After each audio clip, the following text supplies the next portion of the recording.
अब हमारा है ये step division method, same question है जैसे कि आप देख सकते हैं यहाँ पे एक्स सीरीज वाई सीरीज यहाँ पे ये रही, ठीक है। ये वाला मेथड और इससे पहले जो हमने किया था शॉर्टकट मेथड, शॉर्टकट मेथड को हम अज्यूम्ड मीन मेथड भी बोलते हैं। दोनों में फॉर्मूले बिल्कुल सेम है। देखो ये वही फॉर्मूला है जो पहले लिखा हुआ था, ठीक है, शॉर्टकट मेथड में।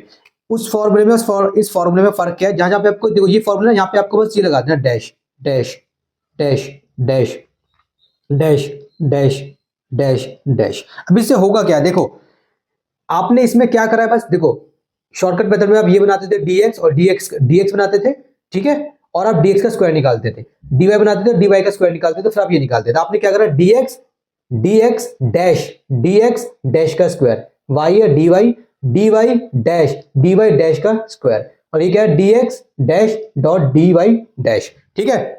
आपको अब करना क्या है, देखो फॉर्मूला अगेन आपको याद करना पड़ेगा। अब आपको करना क्या है, dx तो आपको वैसे निकालना है जैसे आप निकालते हो। dx आप कैसे निकालते हो, dx आप ऐसे निकालते हो x माइनस अज्यूम्ड मीन। यहाँ पे अज्यूम्ड मीन कर लेते हैं 10, वही जैसे जो हमने कैलकुलेशन पहले की थी, ये हमारा 10 हो गया। यहाँ पे भी 10 को हम अज्यूम मीन कर देते हैं, 10 हो गया हमारा अज्यूम मीन। अब क्या करेंगे बच्चों, देखो यहाँ की जो कैलकुलेशन है जो आपने पहले किया था वही कैलकुलेशन है यहाँ पे, ठीक है। 8 माइनस करोगे, 8 माइनस 10 करोगे तो यहाँ पे आपका सेम आ जाएगा। तो जल्दी से मैं लिख देता हूँ, -2 आ जाएगा पहले, ठीक है, -2 -4 -1 देन 1 आएगा, देन 3 आएगा, देन -3 आएगा, देन 2 आएगा, देन 0 आएगा, देन -1 आएगा, देन -2 आएगा। डी जो आपने पहले निकाला था, डी वाई भी आपको सेम करना है तो जल्दी से इसको भी लिख देते हैं। 11 माइनस क्या करना पड़ेगा 10, तो कितना आएगा आपको, आपका 1 आएगा, देन आपका -4 आएगा, कैलकुलेशन सिंपल है, -3 आएगा, उसके बाद आपका 0 आ जाएगा, 10 माइनस 10 0 होता है, फिर -1 आ जाएगा आपका, फिर आपका 11 माइनस 10 1 होता है, फिर आपका 2 आ जाएगा, फिर आपका -2 आ जाएगा, फिर आपका -3 आ जाएगा, फिर आपका -4 आ जाएगा, ठीक है। सेम कैलकुलेशन है।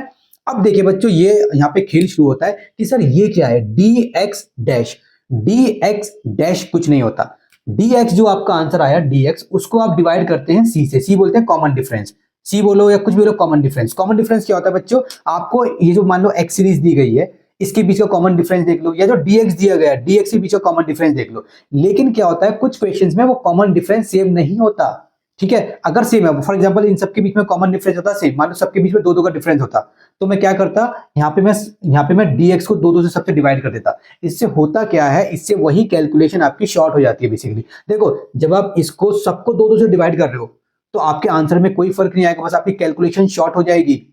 सेम वे मान लो इन सबको आप 2 2 से डिवाइड कर रहे हो तो आपकी क्या हो जाएगी, आपकी कैलकुलेशन थोड़ी आसान हो जाएगी। अब देखो अगर मैं इसमें कोई कॉमन डिफरेंस नहीं आ रहा, मतलब इसमें बीच में सबके बीच में कॉमन डिफरेंस नहीं है, देखो इसके और इसके बीच में अलग डिफरेंस है। जैसे मान लो इन दोनों के बीच की बात करूं, किसी में 2 का गैप है, किसी में मान लीजिए 3 का गैप है, किसी में मान लीजिए ज्यादा का गैप है, किसी में 1 का गैप आ रहा है, अलग अलग गैप आ रहा है ना बीच में, तो गैप सेम नहीं आ रहा, ठीक है। चाहे आप एक्स सीरीज की बात कर लो, चाहे इसकी बात कर लो, ना यहाँ पे गैप सेम आ रहा है, ना यहाँ पे गैप सेम आ रहा है। तो हम अपनी मर्जी से कुछ भी ले सकते हैं कॉमन डिफरेंस। आपका मन करे 10 ले लो, आपका मन करे 2 ले लो, मेरा मन करेगा 1, मैं 1 ले रहा हूँ। 1 क्यों ले रहा हूँ सर, क्योंकि बच्चों अगर मैंने यहाँ पे मान लो कुछ भी लिया 1 से ऊपर तो आपका आंसर पॉइंट में आ जाएगा, कैलकुलेशन डिफिकल्ट हो जाएगी, आंसर सेम आएगा। तो मैं 1 ले लेता हूँ। क्या कॉमन डिफरेंस 1 ले सकते हैं, बिल्कुल ले सकते हैं, और ये बहुत ईजी है। जब भी आप कॉमन डिफरेंस 1 लोगे तो क्या होगा, dx को सेम यहाँ पे पेल दो, ठीक है, यही कॉमन डिफरेंस 1 है। So for example -2 divide by 1 -2, ठीक है, -4 डिवाइड बाय 1 -4। तो आप कॉमन डिफरेंस 1 भी ले सकते हो, बस आपको शो करना पड़ेगा कि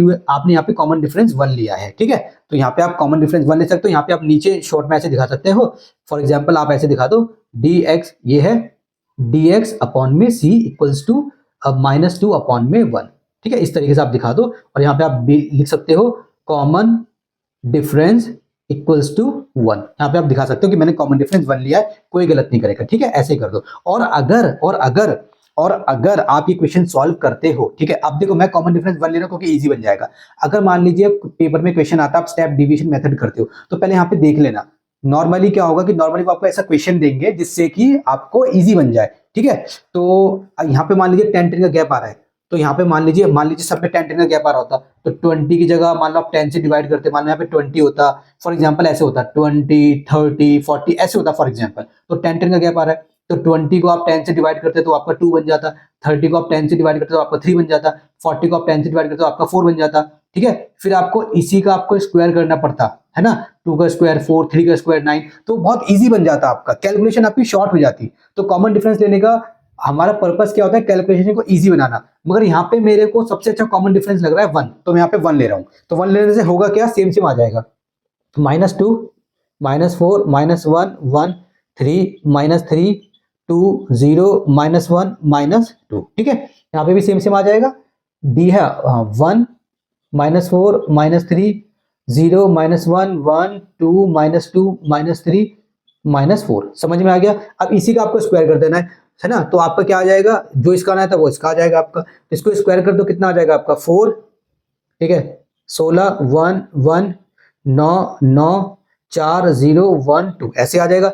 यहाँ पे अगर ना इसका स्क्वायर कर दो, सो 1, 16, 9, 0, 1, 1, 4, 4, 9, 16, ठीक है। ऐसे आ गया ना। अब क्या करना है आपको, D X dash multiply D Y dash, मतलब इसको इससे मल्टीप्लाई करना है, ठीक है। तो आपका आंसर आ जाएगा, कितना आ जाएगा, यहाँ पे आएगा आपका -2, ठीक है। 16 प्लस का, फिर आएगा आपका 3, फिर आएगा आपका 0, फिर आएगा आपका -3, फिर आएगा आपका 3, फिर आएगा आपका 4, फिर आएगा आपका 0, फिर आएगा आपका 3, फिर आएगा आपका 8, ठीक है। अब क्या करना है, इन सबको प्लस माइनस कर लो, यहाँ पे सॉल्व कर लो, तो आपका आ जाएगा 26, ठीक है। और आपको क्या चाहिए, आपको ये चाहिए, फॉर्मूले के अकॉर्डिंग आपको चाहिए D X dash D Y dash का सम मिल गया। dx डैश का सम, ये रहा dx डैश, इसका सम कर देते हैं, ठीक है। तो इसका जब आप इसका सम करोगे तो इसका सम आ जाएगा यहाँ पे 49। क्या चाहिए आपको, dy डैश का सम, dy डैश का सम, ये रहा। इसका सम कर दोगे dy डैश का सम, तो आपका आंसर आ जाएगा यहाँ पे 61, ठीक है। ये आपका आ गया 61। इसके बाद क्या चाहिए आपको, इसके बाद चाहिए आपको dx स्क्वायर डैश का सम, dx स्क्वायर डैश का सम, इसका भी सम चाहिए। तो इसका सम आप निकाल दो, इसका सम कितना आ जाएगा, इसका सम आ जाएगा आपका dx डैश, एक सेकंड, थोड़ी सी बच्चों गलती हो गई है, ये आपका 49 नहीं आएगा, ये 49 आपको थोड़ी सी गलती हो गई है, ये आएगा आपका 49, ये आएगा आपका 49, ठीक है। और ये कितना आएगा आपका, ये आपका आएगा बच्चों -7, माफी चाहता हूँ थोड़ी गलती हो गई जल्दबाजी में, ये -7 आएगा, ठीक है। इसके बाद आपको क्या करना है, 61 आ गया, ये dx dy डैश का स्क्वायर, ठीक है, इसका कर लो, ये आपका आ जाएगा बच्चों, ये भी मैंने 61 में यहाँ पे गलत लिख दिया शायद, है ना, हाँ ये भी मैंने गलत लिख दिया, ये मैंने इसका लिख दिया जल्दबाजी में। तो ये आपका 61 आएगा, और ये आपका आएगा बच्चों, इसको करो, ये आपका आएगा -13, इस तरीके से आएगा, ठीक है। जल्दबाजी में थोड़ी दिक्कत हो गई थी, कोई बात नहीं। चलिए इसको हम आगे सॉल्व करते हैं। अब देखिए n मतलब कितना होता है 10, समेशन ऑफ dx dy, ये रहा 26, है ना। ऐसे करेंगे, माइनस, इसको आपने सॉल्व करा, इसको आप माइनस करोगे। अब ये कितना है आपका dx डैश का सम, ये रहा -7 है, सो -7 लिख दो यहाँ पे, ठीक है। मल्टीप्लाई dy डैश का सम, dy डैश का सम -13 है, -30 लिख दो, ठीक है। इसको आप ऐसे कर लें, ऐसे ऐसे ऐसे कर लें इसको। अब ये कितना है 10 है नीचे इसके अंदर। अब नीचे कितना आ जाएगा आपका dx डैश का dx स्क्वायर डैश 49 आया था आपका, ये रहा 49, ठीक है। माइनस dx डैश का सम, dx डैश का सम -7 है, -7 का स्क्वायर करना है, सो -7 का स्क्वायर ऐसे आ जाएगा। मल्टीप्लाई में यहाँ पे आ जाओ, ठीक है, यहाँ पे ऐसे कर लो, 10 आएगा पहले 10। अब ये कितना है आपका dy डैश का स्क्वायर, dy डैश का, sorry dy square, dy dash का स्क्वायर का है, dy डैश स्क्वायर, ये आपका 61 है, तो यहाँ पे आपको लिख देना 61, ठीक है। माइनस dy डैश का सम, dy डैश का सम -13 है, सो -13 को ऐसे हम स्क्वायर कर देंगे। अब मैं इसको रब कर देता हूँ, सेम वैसे ही है ना, शॉर्टकट मेथड वाले जैसा, हाँ जी उसी जैसा है। तो इसको मैं रब कर देता हूँ, इसको सॉल्व कर लेंगे बच्चों। ये कितना आ जाएगा आपका, ये आ जाएगा आपका 260, माइनस इसको और इसको मल्टीप्लाई कर लो, तो आपका कितना आ जाएगा 91 आ जाएगा। 13 को 7 से प्लस में 91 आ जाएगा, और ये वाला माइनस, तो ये वाला माइनस, नीचे कितना आ जाएगा, ये आ जाएगा आपका 490, माइनस -7 को -7 से मल्टीप्लाई करेंगे तो 49 आता है रूट के अंदर, ठीक है। मल्टीप्लाई, ये कितना आ जाएगा आपका 610, माइनस ये आ जाएगा आपका 169, ठीक है। ये इस तरीके से आपका आ गया। अब मैं आगे वाले को रब कर देता हूँ। अब देखो सेम वैसी चल रही है ना कहानी, जैसे पहले चलाई थी हमने कहानी, तो वही वाली कहानी चल रही है हमारी। तो यहाँ पे हमारा कितना आ जाएगा बच्चों, देखिए 260 में से 91 गए, तो आपका कितना आ जाएगा 169 आ जाएगा।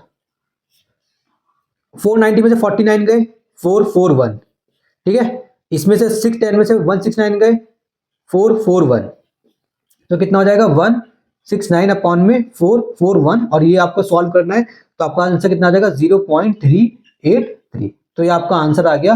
तो हमने सेम क्वेश्चन को चारों मेथड से कर दिया और चारों मेथड से हमारा आंसर आ गया सेम।